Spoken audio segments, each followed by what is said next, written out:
Hoje, durante o dia, uma palavra saltou à minha mente. A palavra remoção.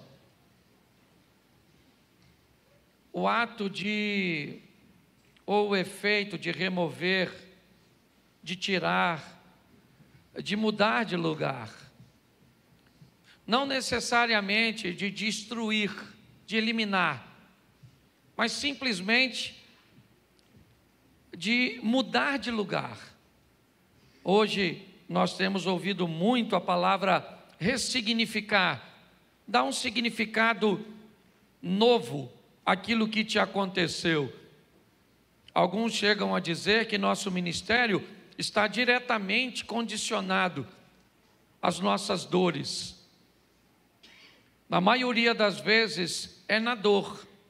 Eu tenho um ministério de família e foi a minha maior dor não ter um pai, não ter uma mãe.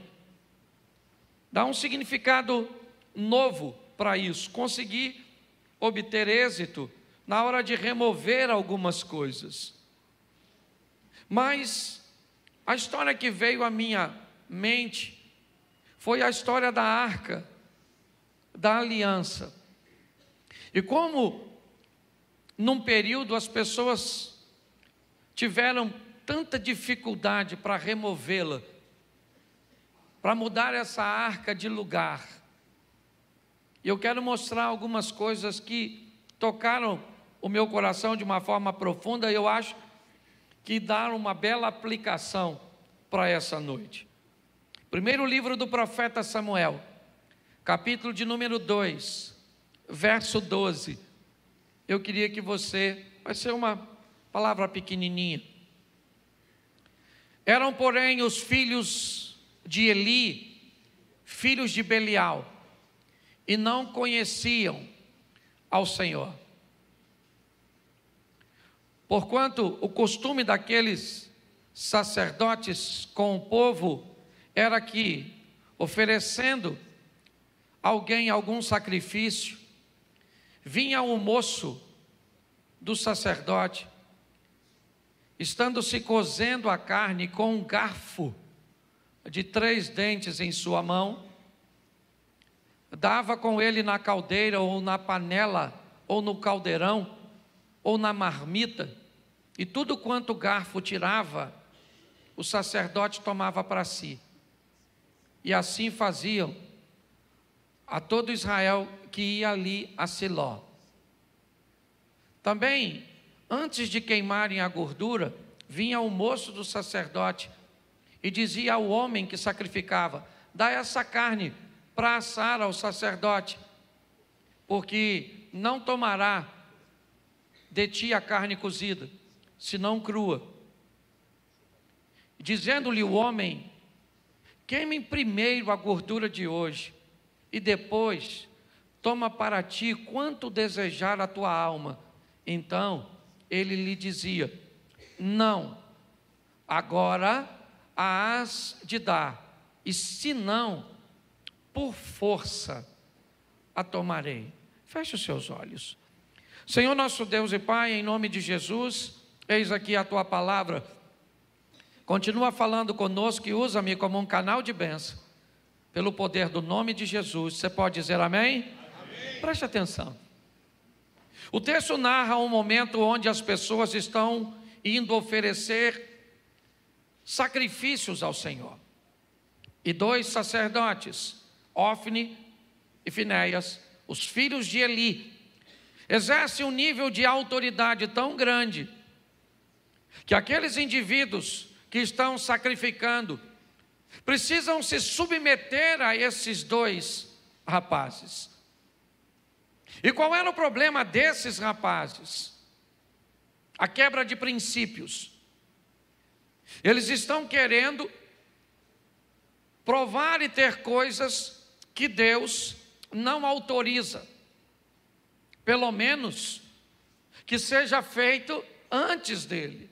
Eu não sei se você reparou, mas o homem responsável, ele está dizendo para Ofni e para Finéias: vamos fazer o seguinte, cara, Primeiro, vamos oferecer ao Senhor, vamos colocar Deus em primeiro lugar. E depois que estiver resolvido as questões com Deus, aí você pega o que você quiser. Ele disse: não, não é assim que eu quero. Eu quero segundo o meu modelo. Ou você me dá o que eu estou pedindo, ou eu vou pegar a força. E assim era a vida desses dois rapazes. É dessa forma. Eu só preciso que você entenda isso para que eu te mostre a próxima fase dessa história. Mas antes eu preciso que você entenda quem são esses caras, como eles se comportam, o que eles fazem, quem eles são. São pessoas desobedientes a Deus, descompromissadas com Deus. Posso ouvir um amém? Amém. 1 Samuel capítulo 4, verso 2. Preste atenção. 1 Samuel 4, 2. Os filisteus se dispuseram em ordem de batalha para sair ao encontro de Israel. E estendendo-se a peleja, Israel foi ferido diante dos filisteus, porque feriram na batalha no campo uns 4.000 homens. Tornando o povo ao arraial, disseram os anciões de Israel: por que nos feriu o Senhor hoje diante dos filisteus? Tragamos de Siló a arca do concerto do Senhor, e venha no meio de nós, para que nos livre das mãos dos inimigos. Vamos lá. Enviou, pois, o povo a Siló, e trouxeram de lá a arca do concerto do Senhor dos Exércitos, que habita entre os querubins. E os dois filhos de Eli, Ofni e Finéias, estavam ali com a arca do concerto de... Presta atenção. E sucedeu que, vindo a arca do concerto do Senhor ao arraial, junto de Israel, todo o Israel jubilou com grande júbilo, até que a terra, verso seguinte, os filisteus, ouvindo a voz de júbilo, disseram: que voz de tão grande júbilo é esta no arraial dos hebreus? Então souberam que a arca do Senhor era vinda ao... Presta atenção em mim aqui agora, vai ser rapidinho. Eu acho isso maior barato, porque presta atenção. A turma está lá na peleja lutando, quando de repente eles não conseguem êxito. Os filisteus estão prevalecendo, o povo de Deus está perdendo. E aí então eles têm uma ideia: por que será que Deus está permitindo a nossa perda? Vamos fazer o seguinte: vamos a Siló e vamos trazer lá de Siló a arca da aliança, que simbolizava a presença de Deus. Vamos trazer a arca da aliança para o meio da batalha, porque aí, com a arca da aliança, Deus vem e nos dá isso. Só mais barato. Pastor, o que isso representa? Que tem gente que acha que pode usar coisas como um amuleto da sorte. Basta botar um crucifixo no peito que eu estou protegido. Vou botar uma Bíblia na frente do meu carro para ninguém me roubar. Você conhece alguém assim? Você conhece alguém que se comporta como se as coisas de Deus fossem meio que algum instrumento da sorte? Vou botar ali, certo? Porque se eu botar um louvor na minha casa, nossa. Tem gente que gosta dessas coisas. Eles pensavam igualzinho. Eles estão perdendo a batalha. Ele falou: traz o amuleto da sorte, a arca da aliança. Porque a hora que a arca chegar aqui, nós vamos ganhar, porque Deus chegou. Chegou onde? No objeto? Não, não é de hoje, que Deus nunca caminhou em coisas, e sim em pessoas. Se você acha que isso é algo só do Velho Testamento, Deus não habita em templo feito por mãos humanas, você está enganado. No Velho também. Os caras levaram a arquinha chegou, mas olha quem é que está trazendo. Quem é? Volta lá um pouquinho, só para ele ver os dois indivíduos que eu preciso mostrar. Volta um pouquinho onde está Ofni e Finéias. Você que está aí com a tradução. Ah, presta atenção. Ó, os dois filhos de Eli, Ofni e estavam com o amuleto da sorte. Eram os dois caras. Eles estão trazendo a arca, representa a Deus, sim ou não? Sim ou não? Mas quem é que está trazendo? Os dois não cegos. O Zé Ruela, do desobediente. Mas Deus não está ali, está na arca. Tanto está na arca, que quando o júbilo se estendeu, quando o povo viu, se alegou com a presença da arca, a Bíblia diz que a terra estremeu, e o povo falou, ganhamos. Só que deu ruim, irmão. O negócio não deu para ganhar, não. Volta aí. Vai para o verso seguinte. Pelo que os filisteus, olha que maneiro, quando a arca chegou, os filisteus se atemoriam, porque diziam, Deus veio ao, e diziam mais, o que os filisteus, presta atenção, filisteu, vamos tratar aqui os incrédulos, aquela turma que vivia na idolatria, o que os filisteus disseram? Ai de, que tal,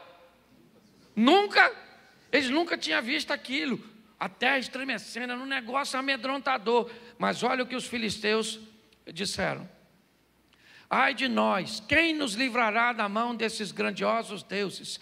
Esses são os deuses que feriram os egípcios com todas as pragas junto ao, vamos embora, esforçai-vos e sede homens, ó filisteus, para que porventura não venhais a servir aos, como eles serviram a vós, sede pois homens. E essa frase indica que os caras estão dizendo, aí rapaziada, nós estamos lascados mesmo, e pelo menos nós vamos morrer lutando, porque o Deus deles é o Todo-Poderoso, que deu vitória a eles sobre os egípcios, e nós, isso aqui é praticamente uma sentença de morte, vamos morrer, mas vamos morrer lutando. Eu acho isso tão interessante, ver o incrédulo acreditando mais em Deus que alguns crentes. Os caras estão dizendo, nós vamos morrer, mas nós vamos morrer lutando, porque o Deus desses caras o Deus desses caras é bom. E vamos embora para frente, vamos morrer. E eles vão lutar para morrer, eu gosto disso, ó. Então pelejaram os filisteus, e Israel foi, os caras não perderam. Os caras ganharam, e fugiram, cada um para a sua, e foi tão grande o estrago que caíram de Israel 30.000 homens de pé. Verso seguinte, eu leio bastante aqui porque o pessoal quase não lê em casa. E foi tomada a arca e os dois filhos morreu, o Ofni e o Finéias. Morreram. Isso é legal. O pastor está falando que os caras morreram e é legal? Não, eu estou dizendo que a postura deles precisa morrer. A postura de nós, quando não temos compromisso de Deus, que achamos que Deus não está em primeiro lugar, que as coisas de Deus não devem ser examinadas com carinho, com respeito, com exatidão. Quando queremos abrir algumas concessões para viver o que Deus tem para nós, o Ofni e o Finéias morreram. E aí o pessoal volta para avisar, que eu não posso ler tudo também, eu só leio o restante de casa. Voltaram para falar do Eli, o pai dos dois, e falou, seus filhos morreram, e roubaram a arca, o amuleto foi embora. Aí o Eli virou para trás assim, quebrou o pescoço, morreu também, terceiro morrendo. Note que até o presente momento não morreu nenhuma mulher. Agora que vai morrer, a mulher do Finéias, que está grávida, entra em trabalho de parto, morre. Note que é 3-1. 3 homens morrendo para uma mulher. A estatística continua até hoje.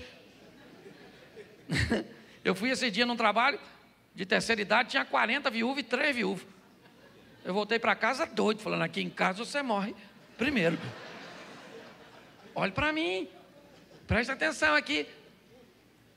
Dá uma olhadinha nessa história. Por quê? Porque a arca da aliança foi tomada. E agora ela está de posse dos filisteus. Os filisteus falando, se a gente já estava ganhando sem a arca, imagine com a arca. E leva a arca. Sabe o que eu acho engraçado? É que eles não tinham nenhuma noção de como deveriam carregar a arca. Provavelmente todo mundo encostava. Todo mundo tinha curiosidade. E nada aconteceu. Note que quando alguém que sabe o que deve fazer e não faz, o problema é muito mais grave do que alguém que sabe o que deve fazer. Ou aquele que não sabe, recebe uma recompensa muito mais branda. Os filisteus estão levando a arca, é verdade. Estão removendo a arca para o arraial deles. Aí o texto diz que deu um problema nas hemorroidas. Estou falando sério, depois você lê. A Bíblia é muito engraçada, né? Deu uma crise de hemorroida. Até os bichos estavam com problema de hemorroida. Está escrito, gente, estou brincando não. Por quê? Eu também não sei. Certo?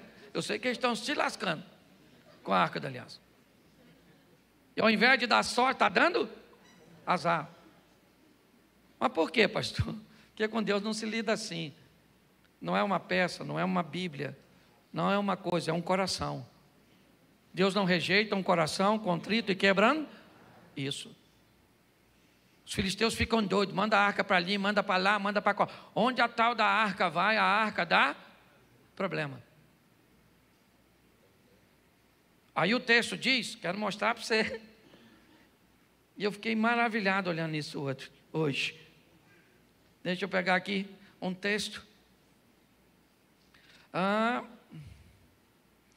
1 Samuel capítulo 7, verso 2. E sucedeu que desde aquele dia a arca ficou em Quiriate-Jearim.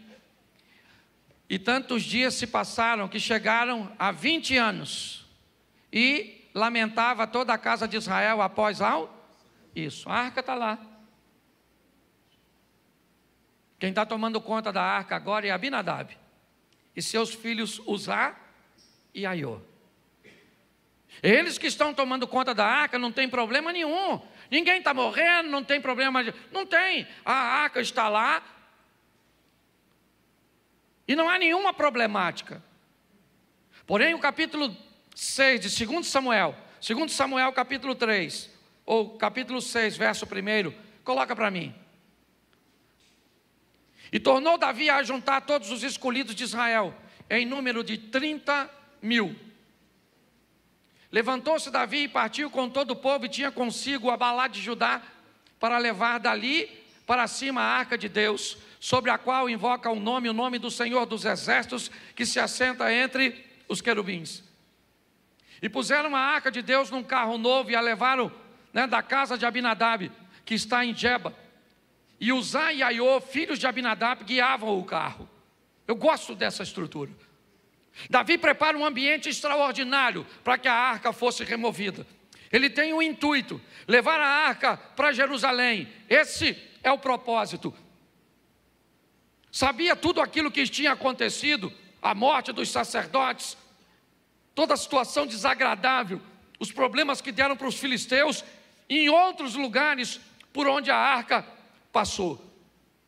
Mas agora Davi, ele quer levar a arca para Jerusalém, e ele procura fazer da melhor maneira possível. A minha pergunta é, será que não há um sacerdote?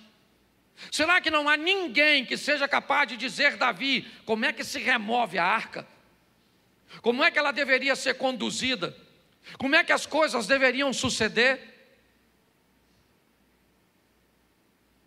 O texto diz que põe para mim, verso 4. E levando da casa de Abinadab, que está em Geba, a arca de Deus, Aiô, ia adiante da arca. Davi e toda a casa de Israel alegravam-se perante o Senhor com toda a sorte de instrumentos de madeira de faia, com harpas, com saltérios, com tamborins, com pandeiros e com símbolos. E chegando à eira de Nacon, Estendeu Uzá a mão à arca de Deus e segurou, porque os bois deixavam pender, ela ia cair. Então a ira do Senhor se acendeu contra Uzá e Deus o feriu ali por esta imprudência e morreu junto à arca de Deus. Eu não vi nenhum filisteu morrer porque mexeu na arca. Mas quando aquele que deveria saber como manuseava fez aquilo que não deveria fazer, ele morre. A alegria da festa dá lugar à tristeza e as pessoas começam a ficar preocupadas. O próprio Davi continua, que eu já vou terminar, coloca o texto seguinte: Davi se contristou porque o Senhor abriu uma rotura em Uzá, chamou aquele lugar de Pérez Uzá até o dia de hoje. Temeu Davi ao Senhor naquele dia e disse: como virá a minha arca do Senhor? Ele sabe que a arca já deu problema para quem? Para Ofni, para Finéias e para Eli. Já deu problema para filisteus e outros mais. Esteve na casa de Abinadab durante 20 anos e não fez nenhuma diferença. Davi agora quer levar a arca, a presença de Deus. É isso que nós precisamos entender. O que é que eu estou querendo? Eu estou querendo trazer quem para a minha vida? Você viu na palavra da oferta? A intencionalidade daquele que faz vale muito mais do que o feito. É por isso que Jesus olha para uma oferta pequena e diz que ela é grande, por causa da intenção. Quando Davi olha para isso, é lógico que ele fica com medo. Uzá acaba de morrer, ele disse: tem uma coisa que eu não quero fazer, é mexer com essa arca. Esse negócio anda matando todo mundo, eu estou com medo disso. Mas o mais interessante para mim é o verso seguinte: então não quis Davi retirar a arca do Senhor, e não quis Davi retirar para si a arca do Senhor para a cidade de Davi, mas Davi a fez levar à casa de Obed-edom, o geteu. Verso seguinte: e a arca do Senhor ficou em casa de Obed-edom, o geteu, quanto tempo? Quanto tempo? E abençoou o Senhor e toda a sua.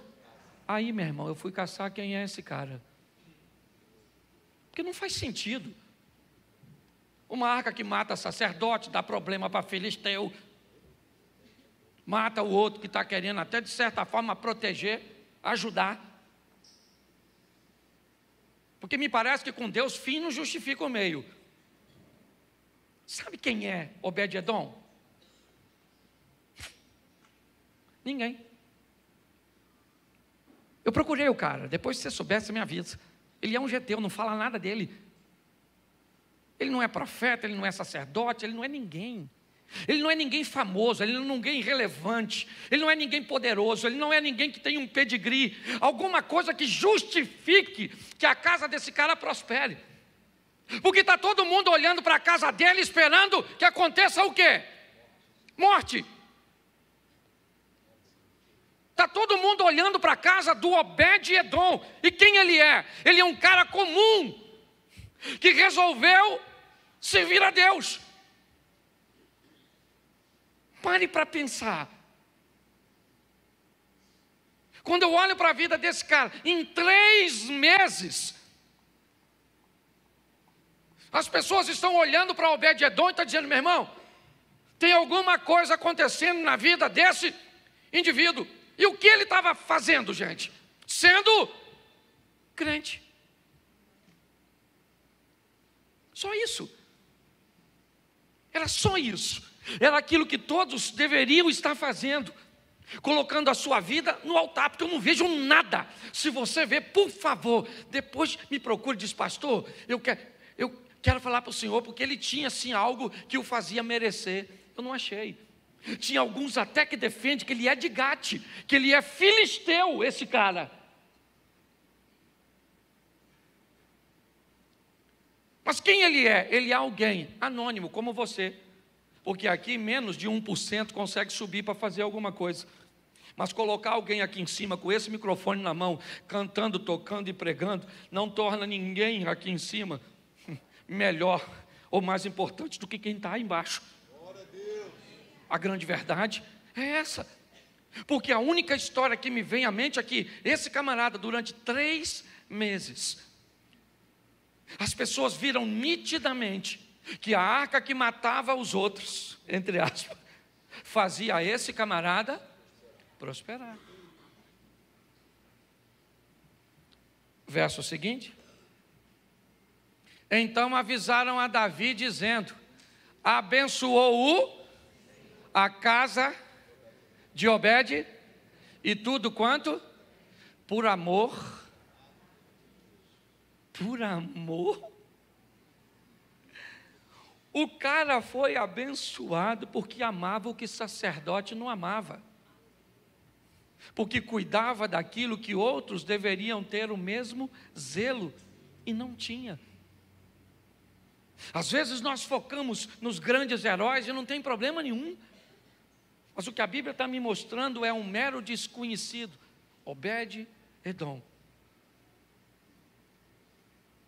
É alguém que a arca vai para a casa dele, provavelmente para Davi, se é que ele era um estrangeiro, pensando, se ele morrer, não tem nada de, é mais. Mas a arca não foi para a casa dele por acaso, foi porque era alguém que amava a Deus, e não a arca. Porque a arca não estava dando vitória para Filisteu, nem para Israel. O que a Bíblia, me parece, está dizendo a mim e a você, é que agora esse cara que tinha tudo para estar morto, porque os outros estiveram, e eram sacerdotes, eles morreram, e ele, está todo mundo de olho nele, esperando para ver o que vai acontecer, porque está todo mundo de olho na nossa vida. Nós estamos envoltos numa grande nuvem de testemunho, todo mundo de olho em nós, torcendo para o nosso ministério despencar, para as coisas acontecerem contrário. Está todo mundo olhando, e todo mundo que olha para ele começa a dizer o seguinte: Deus está abençoando a casa desse cara e tudo que ele tem, e isso tem um motivo: esse cara ama a Deus. Esse camarada tem o seu coração, e olha para essa questão, foi, pois, Davi, e trouxe a arca de Deus para cima da casa de Obed-Edom, a cidade de Davi, com, verso seguinte, e sucedeu que quando os que levaram a arca do Senhor tinham dado 6 passos, sacrificava ele os bois e carneiros. Preste atenção, da primeira vez, quem é que carregava a arca? Os bois. Agora, o que acontecia com os bois? Eram sacrificados enquanto a arca era conduzida, carregada por homens. Muitas vezes, nós vemos essa história bem próxima de nós. Somos muito místicos. Eu fui para Israel, e eu vi gente querendo trazer a água do Jordão. Tem gente que queria saber onde Jesus pisou. Pastor, será que ele pisou aqui? Porque ele acreditava que se pisar onde Jesus pisou, a vida muda. Nós somos muito místicos. Um cara simples, como Obed-Edom, talvez descartável na visão de alguns, foi aquele que mostrou para todos o que faz o mover de Deus. O que eles queriam contra os filisteus, Obed-Edom viveu. O que eles queriam era a aprovação de Deus, mas eles ofereciam sacrifício. Eu não vi Obed-Edom oferecer nenhum. A única coisa que eu vi ele fazer foi amar a Deus, porque Deus encontrou nele, no coração desse cara, o amor. Pare de achar que você não tem importância. Pare de achar que você não é expressivo. Você quer viver com Deus coisas extraordinárias? O ame.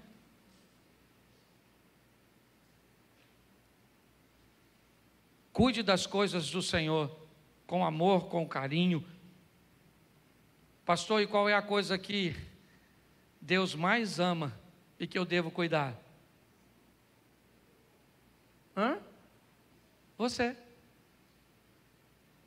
Deus amou o mundo de tal que deu seu Filho unigênito para que todo aquele que nele crê não pereça, mas tenha. Qual é a coisa mais importante que você tem que cuidar, que é o que Deus mais ama? Você mesmo. Você quer agradar a Deus? Cuide de você. Cuide de sua saúde emocional, de sua saúde física, de sua saúde espiritual. Cuide de você de uma tal forma que as pessoas olhem para você e digam: caramba, esse camarada está igualzinho Obed-Edom. E o que ele tem? Amor. Ama o quê? Aquilo que Deus ama, que é a si mesmo. Eu queria que essa reflexão fosse conosco, para que nós possamos entender que pessoas simples podem viver coisas extraordinárias, não porque colocam uma Bíblia na frente do seu carro, não porque colocam uma estátua dentro da sua casa, não porque colocam um crucifixo, não porque colocam um rádio sintonizado, cantando um louvor, não, porque colocam amor em Deus, porque ama a Deus acima de todas as coisas, e o próximo como a ti mesmo.